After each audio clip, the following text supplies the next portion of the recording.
entramos con nuestro invitado especial. Él es un gran amigo, Elías Cornelio, miembro del comité político del PLD. ¿Cómo está usted, señor Elías Cornelio? Gracias, Cristian, Kelvin, Charlie. Yo supongo que eso es por el cariño que tú me tienes, que me presentas así, pero yo lo agradezco. Eso no está en duda. Le doy salud a toda a toda su audiencia, tanto en la red, tanto en el Sol. Y nada, estamos aquí para conversar con ustedes. Elías, es imposible tenerte aquí y no preguntarte sobre la sentencia del Tribunal Superior Electoral.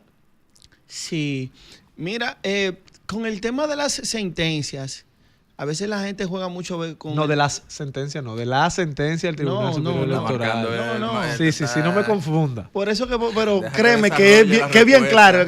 Con el tema de las sentencias, a veces las sentencias son muy extensas y la gente juega a los titulares. En esta sentencia, que fue evacuada por el Tribunal Superior Electoral la semana pasada, especifica que uno de los procesos que hizo el partido de cara a la inscripción de los posibles aspirantes es un proceso que no está establecido dentro de la ley en ese momento, en el momento en que tiene que ser, y se va a los propios estatutos del PLD, que debe ir al comité central del partido, ¿verdad? Ese proceso, en eso es que se basa.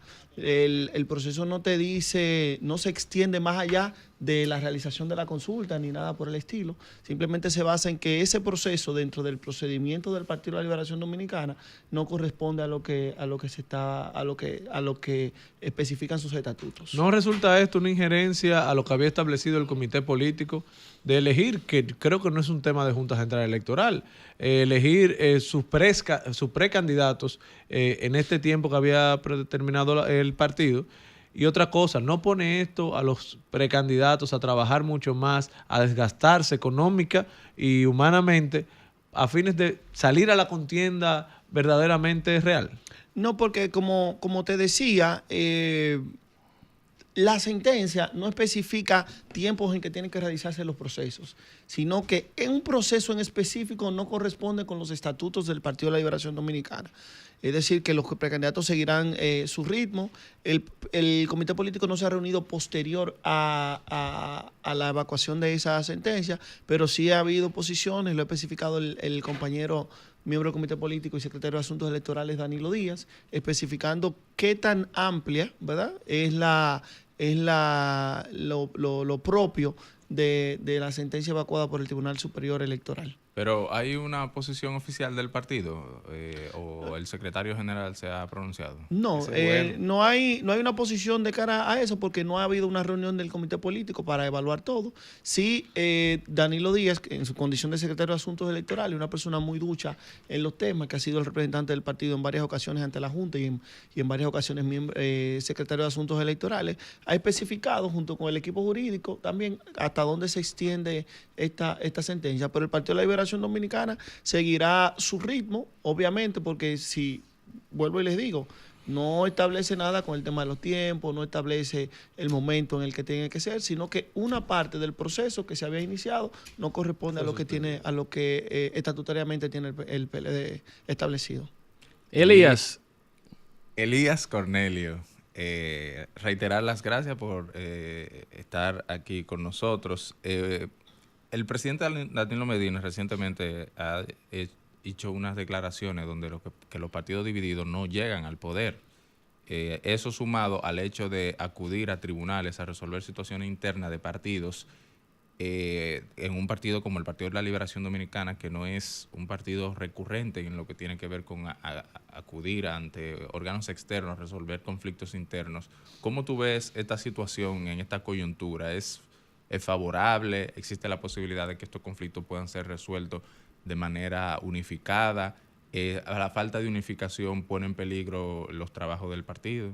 No, mira, lo primero que yo creo que toda la clase política debe estar pendiente, no solamente el PLD, todos los demás partidos del sistema, en que nosotros tenemos una legislación que es relativamente reciente, porque aunque tuvo sus modificaciones, una legislación del 2019, tuvo una modificación en el 2023, pero es muy reciente. Y cualquiera que se pueda haber lesionado o entienda que se pueda haber lesionado, tiene un lugar y tiene características a donde ir. Yo creo que los partidos debemos tomar esto en cuenta. Ahora bien, dentro del Partido de la Liberación Dominicana, como tú lo expresas, yo creo que igual que siempre, nosotros no vamos a lograr poner de acuerdo.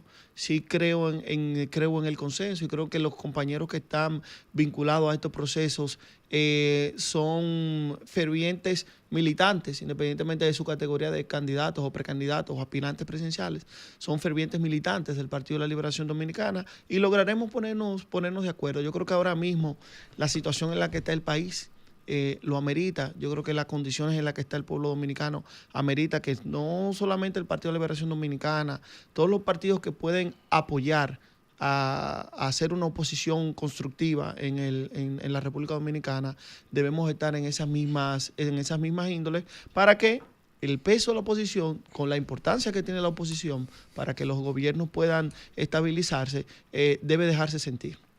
Elías, hemos hablado ya de los problemas políticos de los políticos, ¿verdad? Pero aparte de eso, tu área de incidencia, de influencia principal, que es el Distrito Nacional, específicamente quizá la circunscripción número 2, aunque ya tú te extiendes a todo el distrito, ¿verdad? Y quizá hasta todo el país. ¿Cuál entiendes tú que es el principal problema que está afectando a los moradores del Distrito Nacional en estos momentos y qué soluciones has propuesto durante los últimos días, meses, a raíz de estas problemáticas? Mira, yo escribí un artículo hace como 10 días más o menos, que parecía como que al Distrito Nacional le había caído un Foucault. Oh. Sí, porque mira, en menos de 10 días nos pasó que no hubo agua.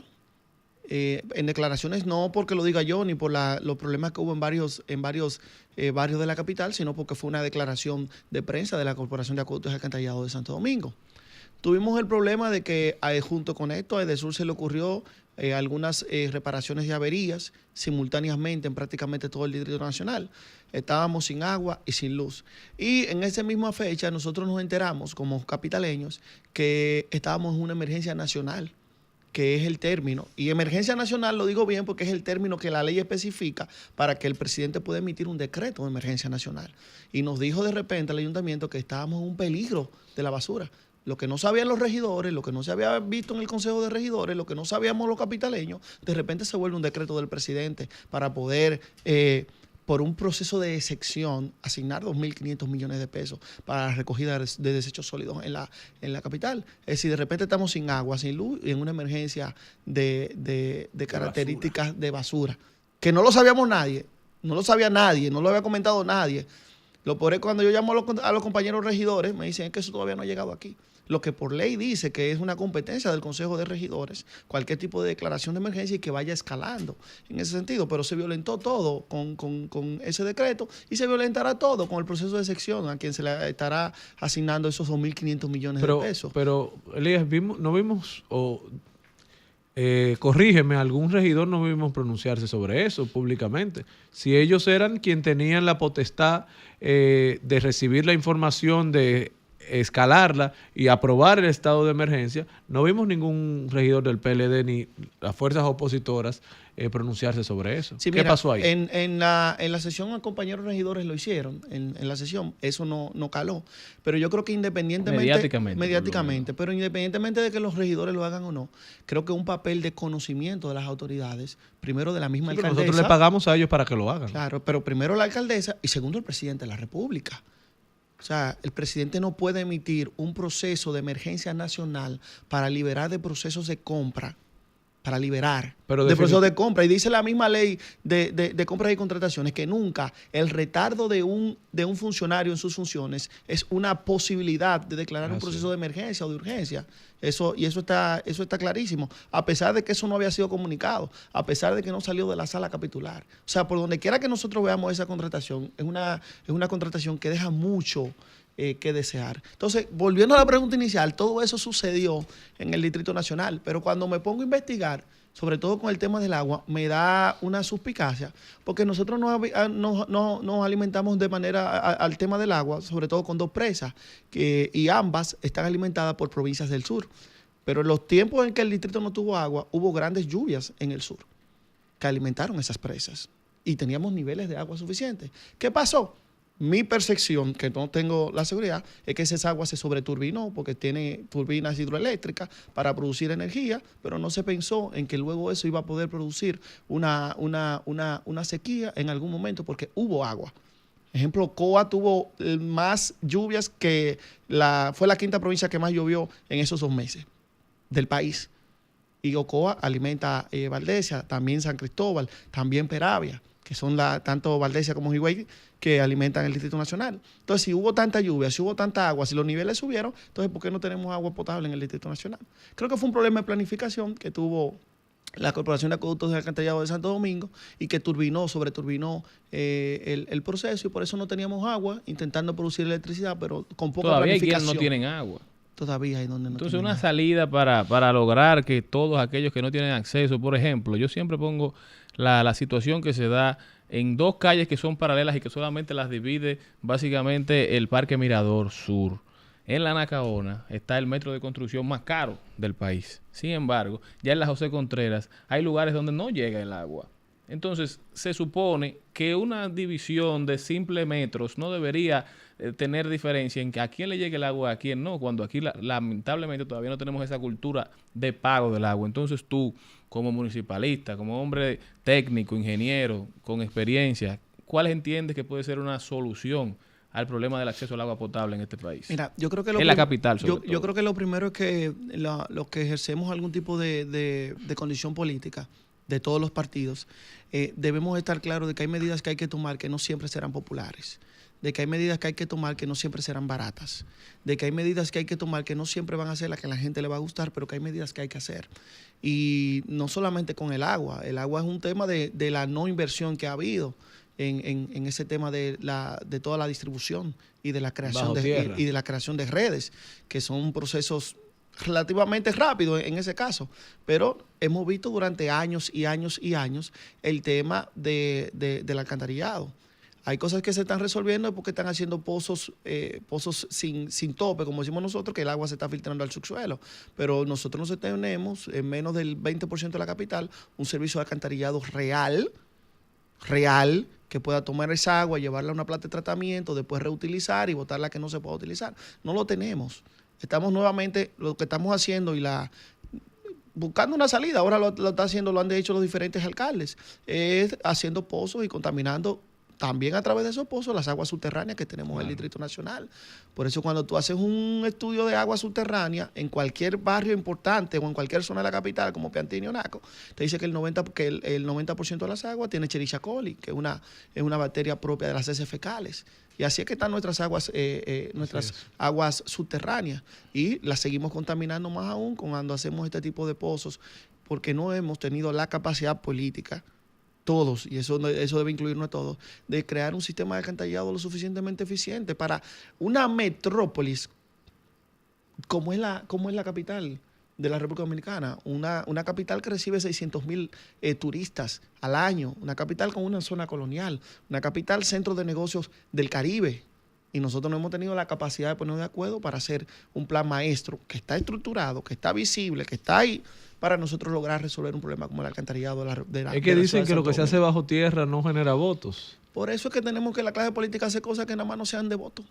Que no sean tan sensuales, como dice un amigo mío. Hay cosas que se hacen que son sensuales, otras que no. Debemos hacer las que no son también. En ese caso en particular, tú, según tu criterio, ¿pudiera hacerse eso directamente, inversión totalmente pública, o también pudiera abrirse la posibilidad de evaluar inversión público-privado o concesión?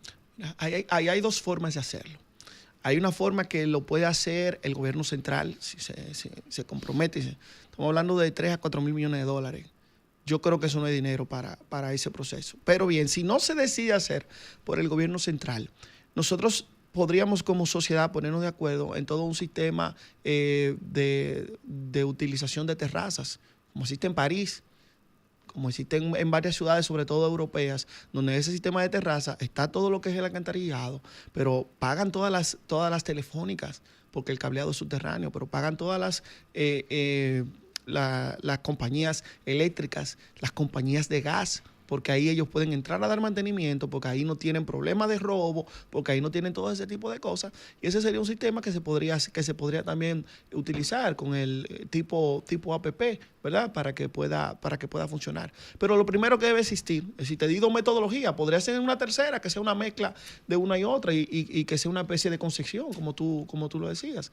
Pero lo primero que debe existir es una voluntad para hacerlo. Y esa voluntad debe nacer... Cristian dijo que no hay voto ahí. Primero de los problemas que hemos visto, pero también de que la clase política se ponga una con un tema. Yo estoy seguro que si eso ocurre, un problema como ese, se puede resolver y nosotros no vamos a tener otros episodios de que podamos decir que una gente que salió del trabajo para su casa pueda morirse ahogado en la capital. No es que una gente se murió ahogado, se metió a pasar un río. Es que una gente se lo tragó una alcantarilla. Es que una gente se ahogó dentro de su vehículo. O sea, esas son cosas que quizá si nos lo hubieran dicho antes de que pasara, nosotros podríamos pensar que es un cuento de ciencia ficción, pero son cosas que pasaron en 2 noviembres consecutivos. Elías, ¿se puede resolver el problema del agua, de las aguas, drenaje pluvial, con voluntad política? La crisis del PLD, ¿hay división en el PLD? Mira, yo lo que creo que en el Partido de Liberación Dominicana, igual que todos los partidos grandes, existen puntos de vista. Si no existieran puntos de vista, fuera peligroso. O sea, si una persona tomara todas las decisiones, eso fuera peligroso. Ahora, si una gente tiene una decisión, otra tiene otro tiene otro punto de vista, eso son cosas importantes y sobre todo que fortalecen a los partidos. Yo estaba leyendo un libro que se llama Piénsalo de nuevo. Piénsalo de nuevo trata sobre las cosas que uno no sabe. Lo más importante es conocer lo que uno no sabe. Y dice que las organizaciones tienen 2 tipos de problemas. Hay un problema que son personales y otro que son correlacionales. Las compañías que tienen problemas de visión entre sus miembros son las compañías que progresan porque tienen problemas de visión, no problemas. Yo no tengo problema con Charlie. Yo tengo el problema de que Charlie cree que la ley debe ser de una forma y yo de otra. Las compañías que logran tener ese tipo de visión, y pongo aquí las organizaciones políticas, son las que pueden crecer. Porque no es un tema de tú o yo, sino de que tenemos visión diferente sobre un proceso. Pero al fin y al cabo pienso que nosotros nos vamos a poner de acuerdo como ha pasado, como pasó en el 2022, como pasó anteriormente y como ha pasado en la historia del Partido de la Liberación Dominicana. Tu experiencia ahora como miembro del comité político se ve igual desde dentro que como uno lo ve desde fuera. Te aseguro que si hubiese estado en el PLD, mi voto hubiese sido también para ti. Del poderoso comité político. Mira, ahí hay gente que sabe tanto, que gente que duró 20, 25 años al frente del Estado dominicano, que te sorprendería ver la cantidad de puntos de vista y cómo lo abordan cada una de esas personas con el conocimiento que su propio ejercicio le ha dado. Cuando tú crees que un tema está totalmente claro, llega otra gente que dice, yo en tal ocasión, que fui ministro de tal cosa, que fui procurador de tal cosa, que fui el vicepresidente de tal cosa, hicimos eso y no funcionó por esto. Entonces, para mí ha sido totalmente una escuela. Sobre todo a veces tú llegas con algunos ímpetus y tú crees que tú sabes de todo. A comérsela. Y hay gente que sabe de todo y ha estado al frente de esos organismos en el país. Que sabe de todo y lo ejerce. Y lo ha ejercido. Entonces te dicen, mira, esto es así. Y tú lo que haces es que lo he usado como una forma de nutrirme de todas esas experiencias y conocimientos de mis compañeros del comité político. ¿Te ha gustado la experiencia? Sí, muy buena, enriquecedora. O sea que vuelve y vuelve. Sí, tú sabes. Elías, tú eres presidente de la circunscripción número 2 del distrito. Era, porque no me lo permiten si los estatutos ahora no lo permiten. Incluso conversábamos con Richard la semana pasada. Como miembro del comité político tuviste que ceder un programa que está apoyando al Partido de la Liberación Dominicana para que no se principal partido de oposición. Entonces, Elías, ya no eres presidente, pero eres parte esencial del funcionamiento de las estructuras de la circunscripción número 2 del distrito. Fue la única circunscripción del Distrito Nacional donde no alcanzamos un diputado, de las 3, ¿verdad? No es que son tantas, de las 3. Es también la circunscripción que tiene menos plazas. El método en la circunscripción nos dejó fuera. ¿Por qué? Porque el partido del oficialismo sacó demasiados votos. Entonces, ¿cómo se ha dado la reestructuración, digamos, de las estructuras, valga la redundancia, dentro de la circunscripción para tratar de recuperar ese poder en una circunscripción? En algún momento fuimos nosotros los que sacamos 3, 4 posiciones. Sí, 3 de 5. Mira, de manera, tanto en la circunscripción como en general, el partido está implementando la nueva conformación de la línea organizativa y electoral. Eso es un tema importante porque es cómo el partido se organiza en el territorio y cómo tú sabes realmente con lo que cuentas. Y con esta nueva metodología, organizándose alrededor de los centros electorales, que ya va un poco avanzada, aunque va en su segunda etapa, pero va avanzada, va a buen ritmo. En conjunto con eso, y en el país entero, nosotros el miércoles pasado tuvimos una reunión con todos los presidentes provinciales del país, y la temática es la misma: el avance de la línea organizativa electoral, el ánimo de la gente, la forma interactiva en la que el Partido de la Liberación Dominicana está comunicando, un ascenso propio en todas las encuestas que nosotros vemos del sistema político, en la que vemos de trabajo. En fin, el PLD tiene un ánimo totalmente cambiado. Una de las mejores cosas es que tú puedes ver que todos los lunes hay una rueda de prensa del Partido de la Liberación Dominicana, no solamente criticando algo del gobierno en su rol de oposición, sino también proponiendo.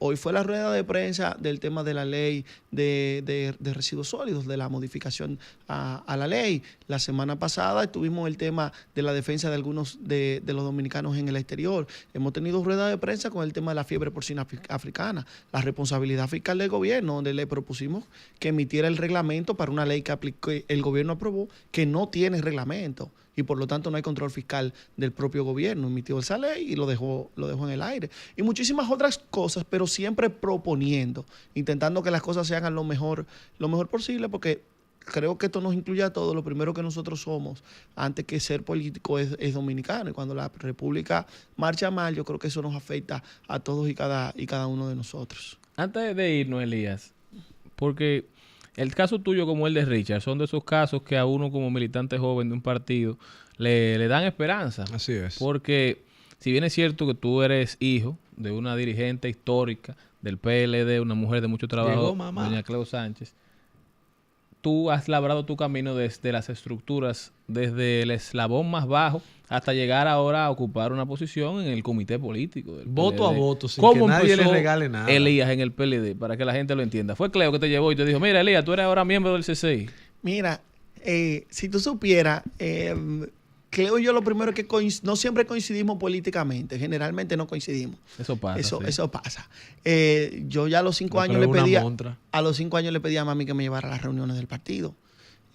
Fui presidente del comité de base, presidente de la juventud de un bloque, coordiné la campaña de Reinaldo Pared Pérez a nivel de juventud. Ahí nos conocimos, 2013 creo. 2013. ¿No? Sí. Coordiné después la campaña de Reinaldo en el distrito, luego coordiné la campaña de Gonzalo a nivel nacional en juventud del sector externo, en la pre-campaña, en la campaña, luego pasé al comité central.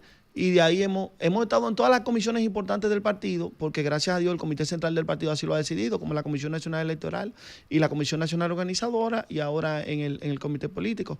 Yo lo que sí digo es que de cada una de esas experiencias que he tenido, y que gracias a Dios mis compañeros me han votado, he sacado aprendizaje de todas, y cada una ha sido diferente. Y ha ganado en todas también, porque tú te invicto. Sí, pero sobre todo por el cariño de los compañeros, como digo. Pero el trabajo. He sacado de cada una de ellas un aprendizaje importante, y creo que eso es lo que nos debe dejar ver. Y saber que, por ejemplo, tú dices, hemos ganado, pero en cualquier momento una persona puede perder. Yo creo que también el que está en política y el que está en cualquier tipo de actividad tiene que tener eso pendiente. Mientras tanto, me siento muy a gusto, y si en algún momento me toca perder, analizar por qué uno pierde, ¿verdad? Pero sí, totalmente agradecido, sobre todo a mis compañeros miembros del Comité Central y de los compañeros de la circunscripción número 2, que siempre que nosotros nos hemos propuesto han visto en nosotros el punto positivo del proceso. Definitivamente es porque lo has hecho bien en cada posición que el partido te ha encomendado, y que el Comité Central, las estructuras de base te han votado y te han elegido para que asumas alguna responsabilidad en algún momento de la vida política. ¿Ha sido la oposición un trampolín para poder crecer internamente en un partido, en el PLD? No, si tú ves la historia de cualquier estructura política del país y de fuera del país, los partidos en el gobierno se consolidan en el poder, y por lo tanto le hace más difícil la movilización estructural. Ahora los partidos están obligados, y tú vas a ver que el PRM, por ejemplo, va a tener un proceso, ya porque también hay una exigencia de la misma ley de partidos y agrupaciones políticas. Pero antes era difícil para un partido que estaba en el gobierno, que estaba marchando bien, decir que hay que cambiar a todos los presidentes provinciales, que hay que cambiar a todos los presidentes municipales, que eran funcionarios al mismo tiempo. Entonces, eso te crea una especie de ralentización de los procesos y por tanto eso ocurre. En la oposición hay gente que puede por condiciones tener más visibilidad. Lo que hacemos medios de comunicación, claro, lo que estamos en los medios, eso nos da algún tipo de fortaleza, lo que tenemos algún tipo de fortaleza en el territorio también, y todo ese tipo de cosas se juntan y al fin y al cabo, desde la oposición es mucho más cómodo, diríamos, ¿verdad? O menos igualdad de condiciones. Menos dificultoso, porque no es lo mismo tú salías a competir contra un compañero que tú salías a competir contra un ministro. Claro, que tiene nombrado a todos los compañeros. Pregúntale a los PRMI. Definitivamente no es. No hay uno que esté aspirando. Él iba tan bonito. Con un discurso yo le iba a aplaudir. que mira, déjame hacer un llamado antes de irnos. Yo creo que ¿A Eli Fernández? No. Yo creo al presidente de la República. Y el presidente debe controlar el tema de las candidaturas. Él está hablando de protocolo. Lo pidió hoy en la semanal. No, pero él está hablando de formar un protocolo. Pero él está hablando de un protocolo interno del PRM. Es como presidente de la República. Están pasando muchas cosas en las instituciones que dirigen los candidatos presidenciales y que dirigen acólitos o personas cercanas a esos candidatos. Hoy dijo un gran amigo que él es funcionario de 8 a 5 y que de 5 en adelante entonces es jefe de campaña. Su potestad de jefe. No, tan fuerte. Tan fuera de... No dejémoslo ahí, pero tan fuerte. Buen amigo ese. Una estrella, Rodolfo pero tan Pérez. fuerte. Pero es así es. Los datos bien dados en este programa. Y yo lo veo bien y lo veo clarísimo. Dijo, yo cumplo con mi horario laboral, luego de mi horario laboral salgo a hacer campaña por la mía, no estamos en campaña. La ley no prohíbe que usted se reúna con los compañeros en espacios cerrados. Cuando se está en el gobierno se hace política de transformación. La política electoral tiene fecha. Ellos están de 8 a 5 en eso. No está pasando. Revise más bien la campaña interna del PLD. No, ustedes están gobernando el país electoral en partido. Como esto queda grabado, yo le hago ese llamado al presidente. Presidente, pasan muchas cosas en las instituciones que dirigen los candidatos o precandidatos o aspirantes y en la de personas cercanas a ellos. Le diría al presidente, y me atrevo a hablar de lo que él pensaría sin que él me lo diga, denuncie los casos, pero en otro programa. Vámonos a una pausa comercial.